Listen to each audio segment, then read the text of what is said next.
Hello, everyone, and welcome back to a special Canada's Got Talent and the Jake's Take with Jacob Eliashar podcast. I'm your host, Jacob Eliashar, the chief content producer and writer at jakestake.com, a pop culture entertainment news website. If you're listening to this on our audio platforms, please give us a download and please download this episode and please subscribe to the podcast. And not to mention, please leave a 5-star rating after this podcast. I am so excited today because I'm welcoming another incredible act from Canada's Got Talent season 2. So thank you so much to its entire Canada's Got Talent team for letting me have access to all of these amazing acts this year. So this next act is a singer. And as of this recording, he has over 200, his audition has over 206,000 views on YouTube. And not only did his version of Bryan Adams' Heaven receive a standing ovation from the audience, but all 4 judges were on their feet. So please help me welcome my latest guest, Raymond Salgado, to the podcast. Hello. Thank you so much for having me on. It's a privilege to have you, Raymond. Thank you so much for taking time out of your schedule to talk with me today. Really appreciate it. Thank you. No, thank you so much for the opportunity.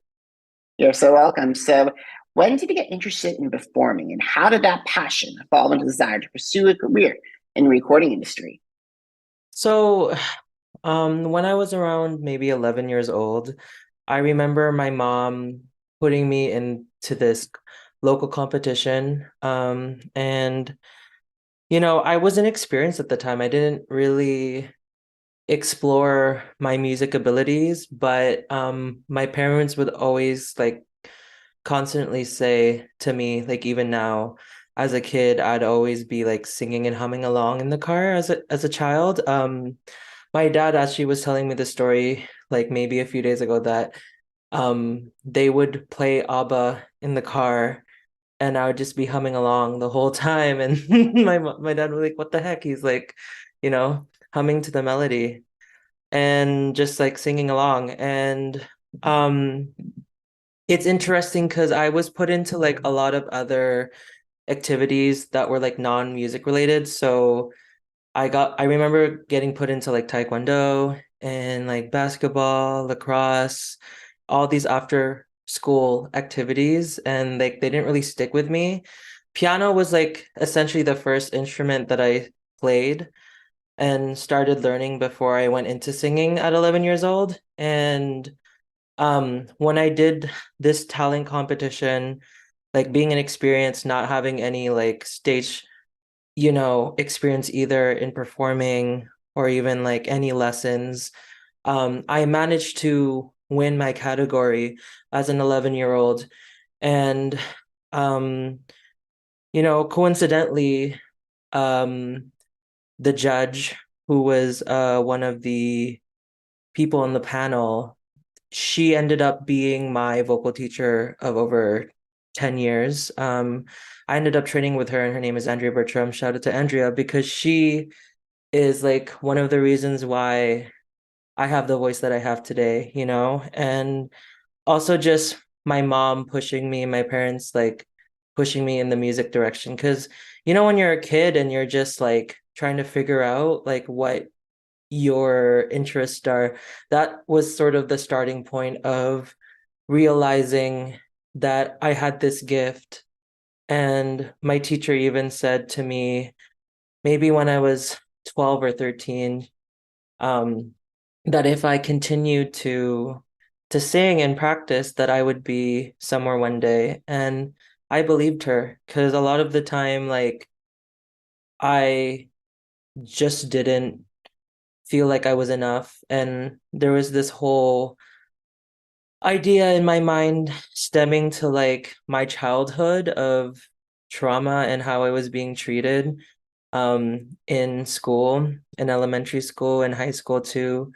Like there was only like maybe less than a handful of like Asian representation or even like Filipino representation. So a lot of the time it was really hard for me to like fit in.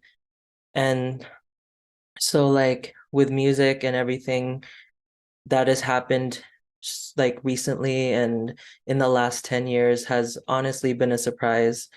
And I've always had dreams of being a somebody, and like when I would watch American Idol, for instance, as well, there's this contestant named Jessica Sanchez, and she was like someone that really inspired me, um, because she was Filipino and because I really just resonated with her story. And I mean, her vocals were just so impeccable and so amazing. And even to this day, I'm such a huge fan. And um, I think she's someone that I definitely looked up to and like would tell myself one day that I was going to be like her one day, and hopefully to inspire people with my story to be courageous and to fight for their dreams. I gotta say, that's incredible. And I want to share a little tidbit with you.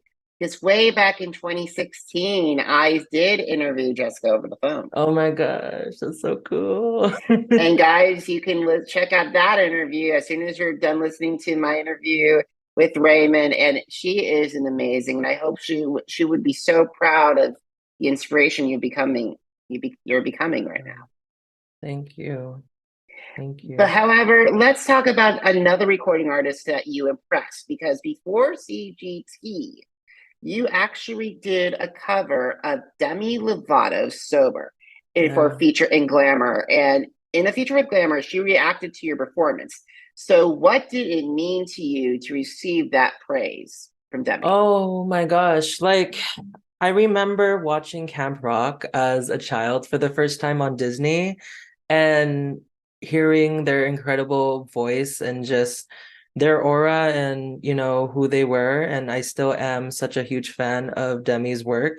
It meant a lot. Like, my inner child was screaming once I got like an email from Glamour saying that like we want to feature your cover of Sober and show Demi, and I was like, yes, like 1,000 times yes. Like I have so much respect for them and like their artistry and who they've become and just how real their art is. And um I even got the chance to meet her virtually on an iHeartRadio event, and it was during when she released an album, and it featured the song Dancing with the Devil. And I got to ask like a few questions, or just like the one question actually, and just thank her for inspiring me, because she was someone that I really like admired at a young age and I wanted to be like her and to just sing like how she did. Like her heart and her story and what she's come from is so inspiring, and that's the type of artist I've always wanted to be. So coming from her, and especially I know that song really stems from a lot of like trauma that she's gone through, and it's a very personal song. uh to her it meant a lot that I got the praise from an incredible artist. That's incredible, because that's incredible that you received that praise. And I think saying that, because I remember that conversation, because she rarely does not listen to Sober when she's not in a good mood, when she's not in a good mood. And like, you Mm. actually impressed her. Yeah. And that was something I was nervous about that too, because when they told me, I was like, okay, like I would love to have her listen to me, but obviously like yeah, it's a very personal song to her, so I was really wary about it, but I was excited to see it. I'm glad that I, made her feel some sort of way. Absolutely, absolutely. So let's get back to CGT. Yes. So why did you decide that 2023 would be the year that you auditioned for Canada's Got Talents? You know what's so funny is that like I was so skeptical like in the beginning like of the process, of just auditioning. Even the day of, I was kind of like I had to remind myself and kind of just tell myself, regardless of what happens, this is an experience and this is a win in itself. I'm getting to sing in front of, hundreds, thousands of people, and I'm getting to sing in front of like such, iconic judges as well, Howie Mandel, Kardinal Offishall, Trish Stratus and Lilly Singh. And because earlier, because I auditioned way back, in October, like, so that was 6 months ago. And at that time, I was going through a lot because earlier in 2022, I lost my voice due to COVID. I had this really bad cough and it lingered on, and I eventually like lost my voice that I couldn't speak or sing. So, um, I think I want to say late spring, that's when I saw that there were accepting submissions for season 2 of Canada's Got Talent.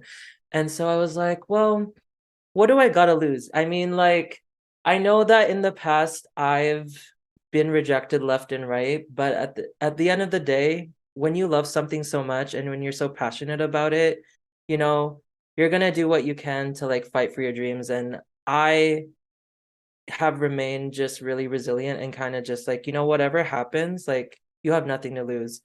And I had to keep telling myself that, just even through every, rejection, which, now I think of rejection, I think of it as like redirection. And I think that timing is so important. And, I believe that this was the right timing for me to prepare, especially um, because I went through a rejection last year with American Idol and that didn't work out for me, you know? And I talked about that a bit in my interview, and also just different layers of rejection, whether that was my sexuality and like the way that I looked and presented myself and my ethnicity.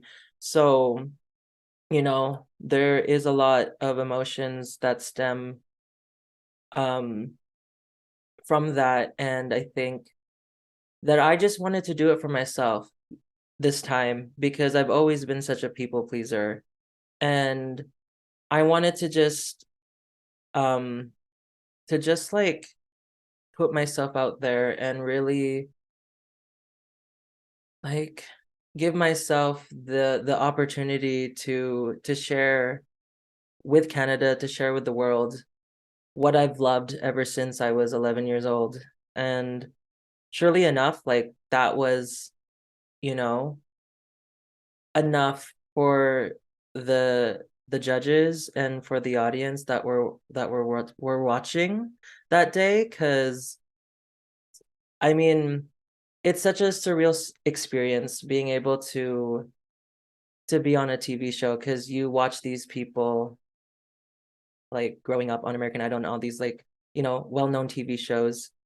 And then when you're actually finally there and you see yourself on TV, it's such a whirlwind of emotions. So I think that I'm glad that I had the support team of people to encourage me to try out the season, but also I'm happy that I really thought it through and made the right decision to go on, because I don't know where I would be right now currently if I didn't. So I think just giving a chance and just going with the flow and just being like, I'm just gonna do it for the fun of it, and whatever happens happens. I think that's the best mentality to go with, because people have high expectations when it comes to these things, which is not a bad thing, but I try to be present. It's really important to be present and just enjoy every moment that you have when you're competing and trying out for things, or even just like performing. So I'm really happy that I did it, honestly, because I don't know like what I would be doing right now if I wasn't on the show. So And I gotta say, we're very happy. I'm very happy that you were able to do that. And I gotta talk about your performance of Heaven, because I am a long-time reality TV historian, and many of my readers and listeners know this. And I've started covering back in 2012, but I was a huge fan of the OG Idol. Watched from season yes. 2000, from 2003 all the way up to the final season on Fox. And when I listened to your cover of Heaven, of Brian Adams' Heaven, reminded me so much of David Archuleta's version Oh, way back in oh. season 7. You were That's on such the a same huge level. compliment. That's a Thank you. huge compliment. Thank you. No, because I love David Archuleta. What a singer he is, and such a kind soul, and like his message of like, being being yourself too, especially him coming out, like so brave of him, honestly. And I am really happy that he's still performing and doing his thing. He's doing such a great job, and he was definitely also another singer that I also looked up to, so that means a lot to me. You're so welcome. So, well, can you describe, because near the end of the song, you started getting the audience in that 5,000 theater, late seat theater stood up.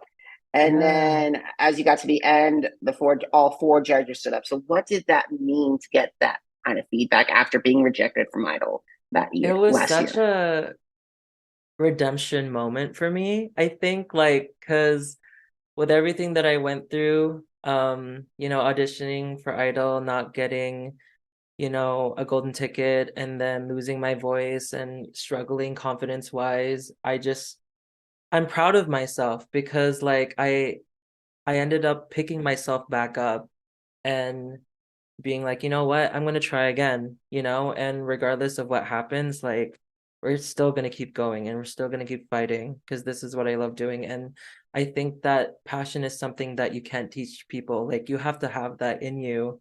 And I've always been passionate about my work, and to be recognized in that way of getting appreciated for my vocal performance, especially from the four judges and the whole crowd just like standing up for me. I felt so much love, and I just felt so welcomed, and it was just incredible. I mean, like even watching my audition by myself, because when I was watching it with my family, I was like really overwhelmed with so many emotions. I didn't know how to feel, but like watching back those comments, especially when Howie was like, you're the best that we've heard so far, and just the whole spiel about like rejection, like it made me emotional, and it really meant so well to me. This is something that I've worked hard for, and I think my inner child is screaming for me, and I'm so like happy and have so much gratitude, and I really can't wait to see what happens next moving forward. Regardless of if I make it to like semis or whatnot, I'm just so honored I got to share my story with people, and that hopefully I have inspired at least somebody like myself, within the LGBTQ plus, the Filipino community, just anyone, just to fight for their dreams and be courageous and to keep, going. It's been truly an incredible experience, and I'm never gonna forget this. Like it's always gonna stay with me. All righty, I got to throw you a hypothetical. Yes.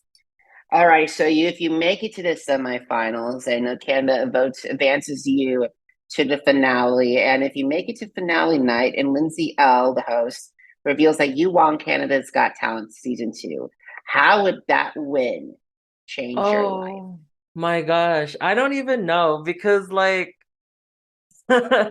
just thinking about like the opportunity and like the what if, is crazy because there's so much like incredible talent this season.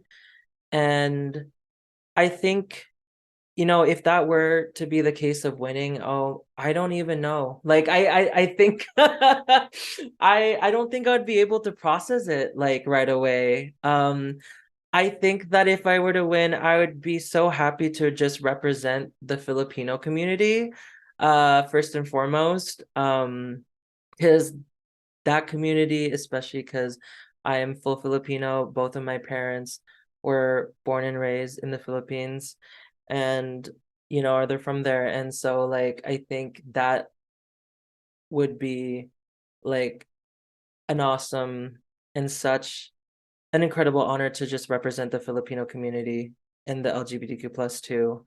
And just being able to share my story, because the thing is, like, already this experience has been a win in itself for me. So like, regardless of if I win or not, I still won an amazing opportunity in being able to share my gift and to give people hope, you know, like when I was training with Cheryl Porter, she's like a vocal coach online on TikTok. She has over like 15 million on like TikTok, and she inspires and helps so many incredible, inspiring artists. And she told me like a key advice before my audition, just to open your heart and, you know, be vulnerable and just like don't think about, you know, being so technical when you're singing. Just open your mouth and sing to people, and you know, and I think that this whole experience has just been the goal of just like being able to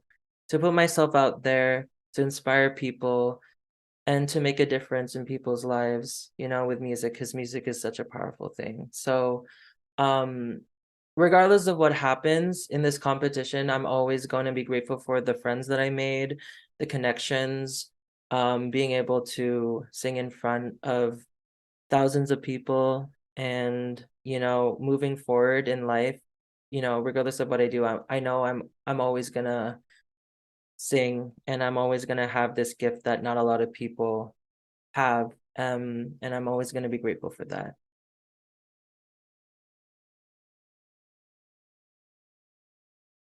Oh, Oh, awesome. Sorry about that. thank This is you. what It's happens with Zoom and okay. everything. So, anyway, what I meant to say was, I am so proud of your journey so far. You're going to do wonders. I'm keeping my fingers and toes crossed for Yes, you that we see you in the semifinals. And no matter yes, what happens, this is a really good stepping stone to what you need to, yes, what you want to do in your life. yes. Thank you so much. I truly appreciate it, because, you know, I've wanted this moment forever. So I think that like already I'm so satisfied with where I'm at right now, and I'm just, you know, going with the ride of the wave. So regardless of what happens, you know, um I'm excited to see what comes next, moving forward, and, you know, with my music journey, because I know that this isn't the end for me. Absolutely not, Raymond. I want to say thank you so much for taking time out of your schedule to talk with me today. I really appreciate it. No, thank you. Thank you so much for having me. And guys, thank you so much for listening. I really appreciate it. Until next time, have a great one, everybody. Goodbye.